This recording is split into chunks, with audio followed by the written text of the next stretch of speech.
freestyle like a written. Do it look like I care, yo? Bro, spit something. Stop wasting that time, bro. Hurry up. Niggas really be capping. Niggas really be chatting. I be naming them Chucky because all these niggas be ratting. This shit ass. Welcome home, my child. Look at this. We're really going to heaven, y'all. Oh, I can see it over there. It's right there. This is amazing. Hey, we going straight to heaven. Hey, we going straight to heaven. Yeah, everybody. We going straight to heaven. I mean, look at this view. This is the most beautiful thing I've ever seen in my life. It's making me emotional. It's so like. I mean, it's hard. What? Huh? Who said that? All right. Who said that? Somebody says all right. What type of view you like? Who said this is all? I gotta be dreaming. I gotta be dreaming. Excuse me, sir. Is this heaven? Yeah. Oh, I made it. Yo, so did you just pass away too? No, I passed away a few days ago. A few days ago. So why you still at the gate? Oh, nigga, mind your business. Like, what is you? God, please. No. Please, just one more chance. No. Be grateful. No. Just one more chance on Earth, please. No, I don't do that reincarnation stuff. You know that. You don't gotta call it reincarnation. Like, I just want to do my life over again. No. Like, see, it's because I was spitting or written. If I would have freestyled with a head. All right, if you want to go back, spit some bars.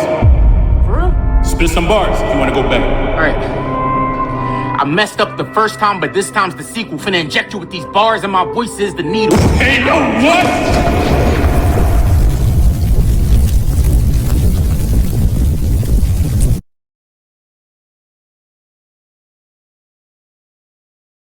Shalom, Israel. First and foremost, I want to give all honor, glory, and praise unto YAHAWAH, YAHAWASHI, double honors to the elders and apostles of Great Millstone, and shalom to the mighty Akim, Wathim, who are diligently waiting to be delivered from this final captivity, as well as a speckled bird that may look like the other nations, but are actually Yasharallah. This is Brother Kabul coming at you with another lesson. Today's lesson, I want to go into this video I saw. Now, I want to say that I feel like this is a perfect example of how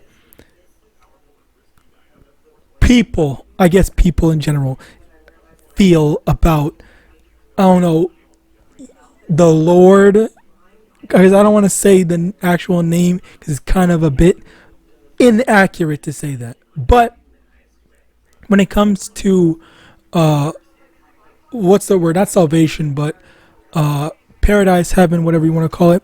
People would rather settle for living on earth rather than living in the kingdom or living in heaven and whatnot. And the stuff about this is, or the reason why I say this is because people are, and I'm not saying that you don't need to, or that having a fear of death is bad, but people are abnormally afraid of death to the point where it's like, wait, well, if it happened, let's just say, oh, well, some freak accident happened and you were killed and stuff like that, all right? If you are dead, it's just like, why would you want to be brought back? You know, like, why would you want to be revived and stuff like that? It's like, especially with how terrible this society is, like, the only people that would really want to, and I had a precept and I fucking forgot it because I didn't go after it immediately. But so Slakia, I remember. Basically, the thing is that how is it that the one that you feel like, oh well, I want to, you claim that, oh yeah, I believe in God and this and the third, I want to go to heaven and stuff like that, but then when you're actually in that situation, rather than, oh, now I remember, hold on, let me get this, and then I will continue on my stuff, with my thought. And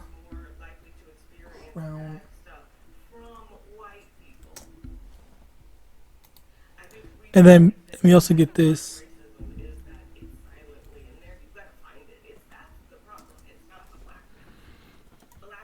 Okay, so Matthew chapter 16, verse 25. For whosoever will save his life shall lose it, and whosoever will lose his life for my sake shall find it. So basically it's saying that if you're willing to die for YAHAWAH, then that's when you're going to gain your life / gain everlasting life. But again, I just want to say that doesn't mean, oh, I'm gonna go do something self-destructive and stuff like that. Like that's definitely not what I'm saying. But you have to understand the matter of, let's actually get this. Revelation chapter 2 verse 10. Fear none of those things which shall suffer. Behold, Slakia. Now, Revelation chapter 2 verse 10. Fear none of those things which shall suffer. Behold, the devil shall cast you into prison, that ye may be tried, and ye shall have tribulation 10 days. Be thou faithful unto death, and I will give thee a crown of life. And that's basically the thing where it says, be faithful, that the Lord's either going to protect you, or the Lord's going to, give you a merciful death, or whatever, and stuff like that. Whatever the situation, good or bad, carnally, just know that Yahawadah is going to take care of you. All right. Let me also get this. In 2 Corinthians chapter 4 verse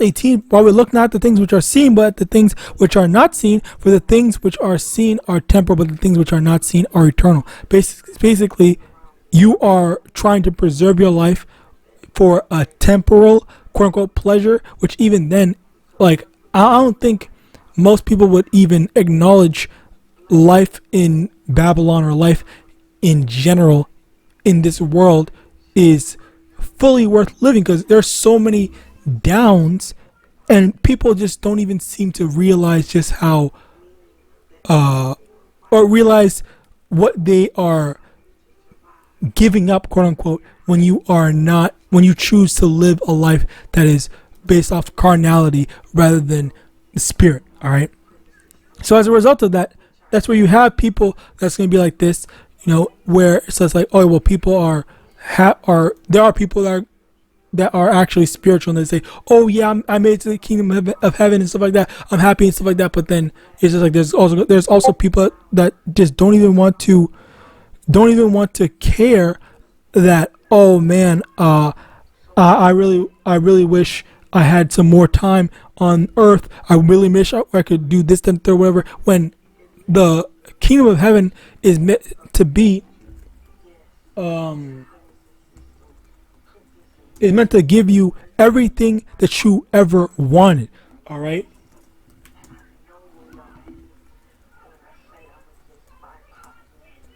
Bear with me one second.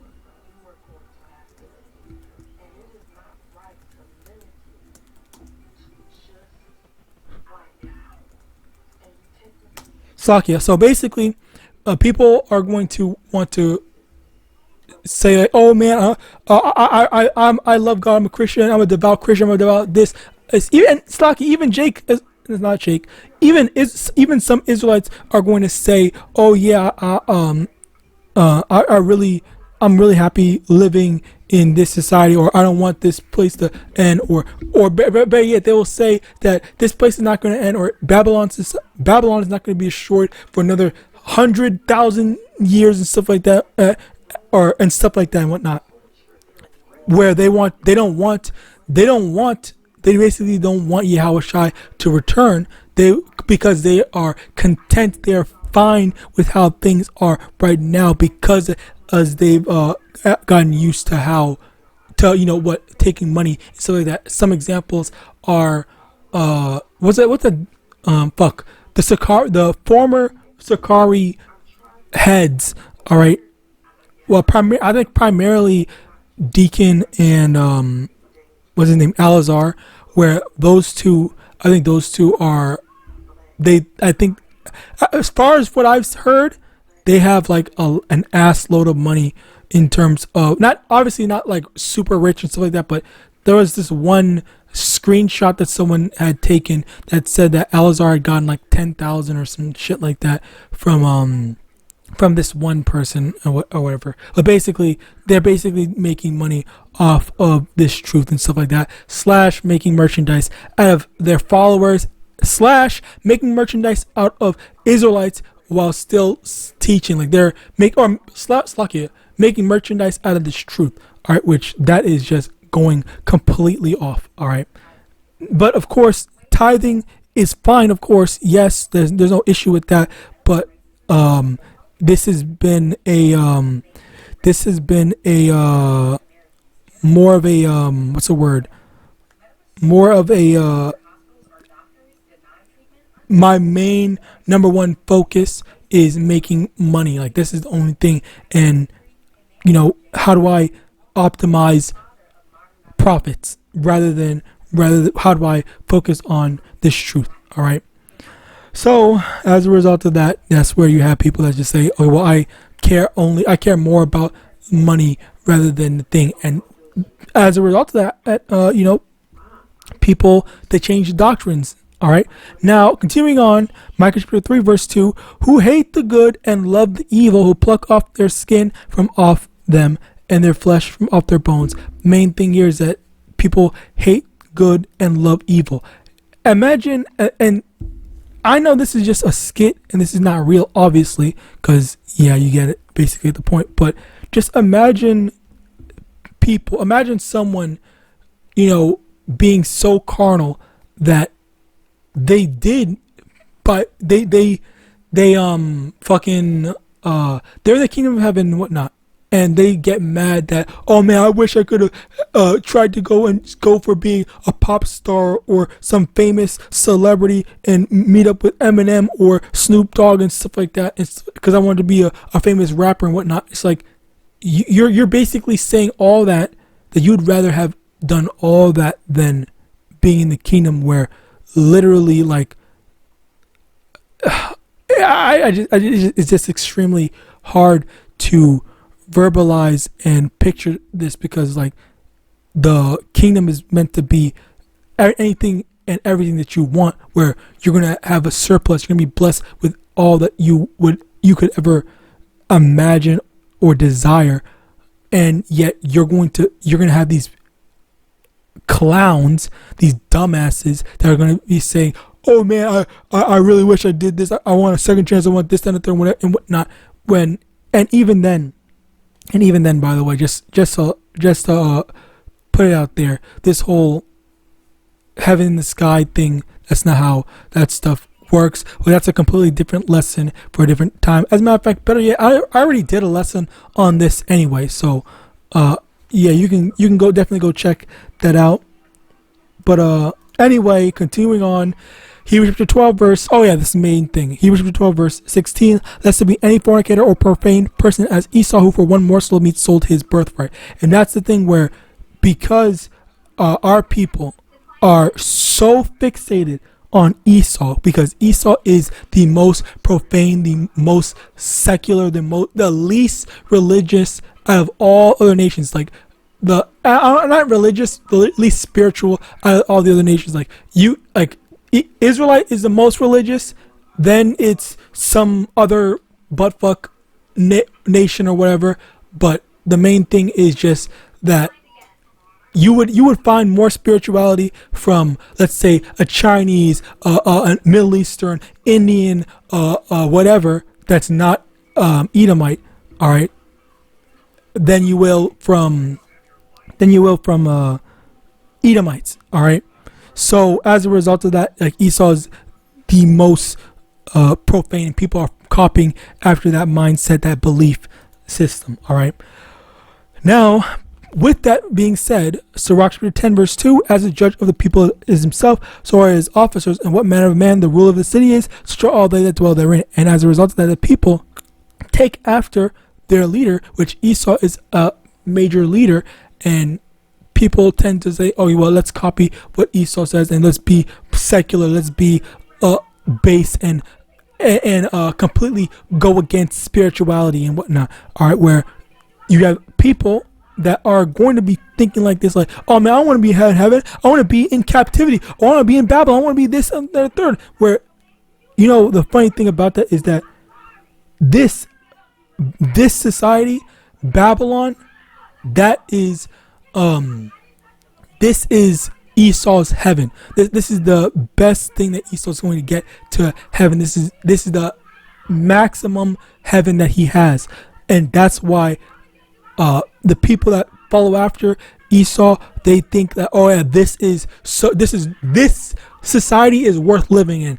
All right, unless you're freaking dirt poor and stuff like that, which even then it's not worth it.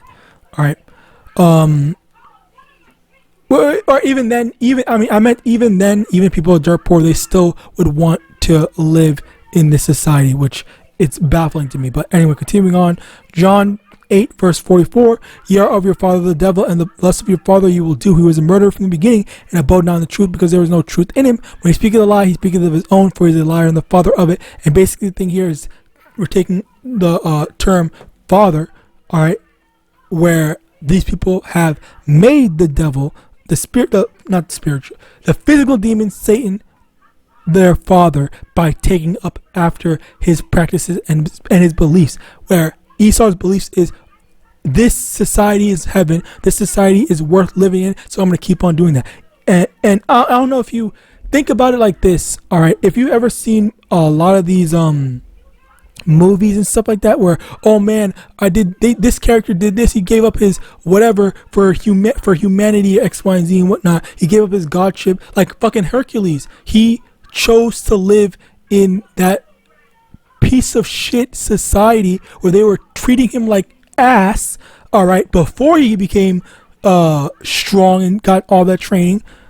And then he said, oh man, I really want to live over here among these people and stuff like that, this is definitely worth it and whatnot, rather than going with the whole godhood thing. And it's just like you really have to think. Like, I was about to say something crazy, but I'm just gonna stop. But basically it's just like he like, this is the type of philosophy that Esau is pushing, where no matter what, this terrible ass society, or where you grew up in, all right, is better and worth living in, and it's worth not being changed, because it's not worth being changed. You should keep things as they are, which Esau's ruling things, so of course he wants things to stay as they are, because he's the one that's in charge. All right. So John 15:19, if you were of the world would love his own, but because ye are not of the world, but I have chosen you out of the world, therefore the world hateth you. All right. Hold on, let me actually, because there's more. There should be more. Over here is, wait, if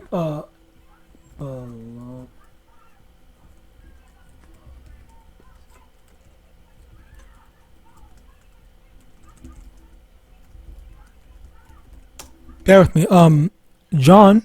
First John 2 verse 15, love not the world, neither the things that are in the world. If any man love the world, the love of the Father is not in him. So if you love this world, which that's where we see these people, so many people do, this is an example of that, then that's where it's like, okay, well, yeah, what else can you expect? All right.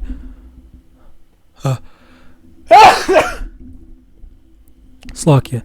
But yeah, as I was saying, people that choose to love this world over the Heavenly Father, that's where they're just like, they're the lost cause. All right. 2 Timothy chapter 3 verse 4. Let me actually go more. First 2 Timothy chapter 3 verse 1. This know also, and the last days perilous time shall come. And then let's just jump down to verse 4. Traitors, heady, high-minded, lovers of pleasures more than lovers of YAHAWAH. Basically, you get to read more, but the main point is over here, where people are lovers of pleasure, lovers of this temporary life, the things that are temporal, rather than lovers of YAHAWASHI. So as a result of that, it's like you're basically saying you don't want to be with YAHAWASHI. Like, I imagine saying that. All right, imagine thinking that. It's kind of like saying, oh, I don't want to be with a loved one. All right, and is that what you actually want? Is that actually how you actually think? You can answer that yourself, because I already know a lot of people, even though they might say as Christians or as Israelites or whatnot, they're going to say, of course not, I love the Lord, this, that, and third, I would never say that, X, Y, and Z. Their actions contradict their words. All right. Next, 1 Corinthians chapter 9, verse 25. But every man that striveth for the mastery is temperate in all things. Now they do it to obtain a corruptible crown, but we an incorruptible. And again, this was an example of someone that was too focused on that corruptible crown, and as a result of that, yet at the end of it, which he showed that he got punished for it. So anyway, with that, I pray this lesson was edifying. I'm going to give all honor, glory, and praise unto YAHAWAH, YAHAWASHI, Ba'ashem Rakwak Wadash, double honors to the elders and apostles, great most, son of Bible, and Shalom.